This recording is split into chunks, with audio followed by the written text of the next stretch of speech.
A loud and enthusiastic crowd here at the MGM Grand Garden Arena. They filled every seat that was available, and people were turned away for this weigh-in between Floyd Mayweather Jr. and Miguel Cotto for their big mega fight on Saturday, May 5th, tomorrow night. Both men looked in tip-top shape as they entered and hit the scales. Let's take a look. From Grand Rapids, Michigan, the undefeated pound-for-pound king of the ring, Floyd Money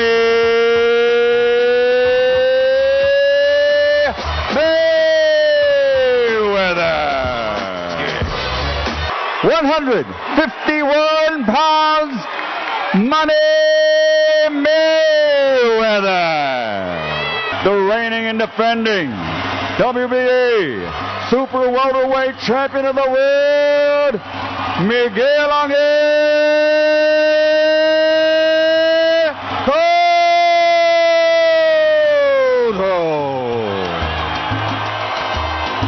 154 pounds for the defending world champion. Al Bernstein back here with Marcos Viegas. You see him all the time here on the Boxing Channel. I don't get a chance to stand next to you very much at these fights. You're always off covering them by yourself. But this weigh-in was interesting because Floyd Mayweather Jr. came in at 151. Now that's the highest he's ever come in at, but it was 3 pounds below the weight limit. He said during the weigh-in that he feels comfortable coming in at that weight. And looking at Floyd, to me, he looked the best shape I've ever seen him. He looked like he packed on some muscle on his frame as well. And, you know, it's natural going up in weight the way he is. That's going to happen. Of course, you know, we all expect to see how he's going to perform at this weight, coming up against a true junior middleweight against Miguel Cotto, a guy who's known for his power. Not so much his speed, but certainly the power.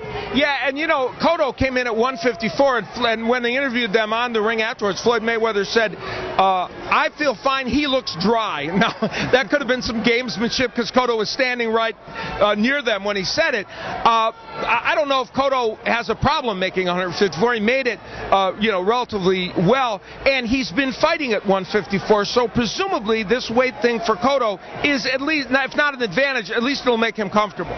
Well, Cotto, he's a professional. You know, with Cotto, he's always going to come in weight, always going to come to perform. As far as Floyd's comment on him saying that he looked a little dry, to me, look at him. He looked fine. He looked like a normal Cotto. He looked the same, you know, when he came in against Antonio Margarito, when he came in against Ricardo Mayorga last year. So he looks in tip-top shape. Now, we had an interesting development here at this weigh-in. The lead up to this fight has been pretty cordial, but the stare-down was amazing. And we play this in mostly real time for you as you look at it, because it lasted for a long, long time. These two fighters got next to each other, and Marcos, neither man wanted to pull away. They just kept staring at each other until they would, at some point, finally start jawing at each other. It was sort of like a mental warfare going on between the two guys to see, like, okay, which one of these guys is going to stop first, to kind of get that extra mental edge before the fight. But of course, Mayweather started saying a few things over to Miguel Cotto, and that caught me by surprise as well. And during the whole build-up to the promotion, how respectful Mayweather's been, and it's done to get into Miguel Cotto's head. We've seen that with Floyd Mayweather in the weigh-in with Victor Ortiz, how he grabbed him by the throat. And it's all, to me, in my opinion, a ploy to get into his head, to get a little bit of extra edge, to see if he can get him out of his game plan, to make him be emotional the night of the fight. And of course, part of all this, I think, was the emotion from the crowd and the fact that tomorrow night, in fact, is fight night. And I think these two fighters are very ready, and they will get it on here at the MGM Grand Garden. So it's going to be quite a night. Keep it right here for full post-fight coverage on the Boxing Channel.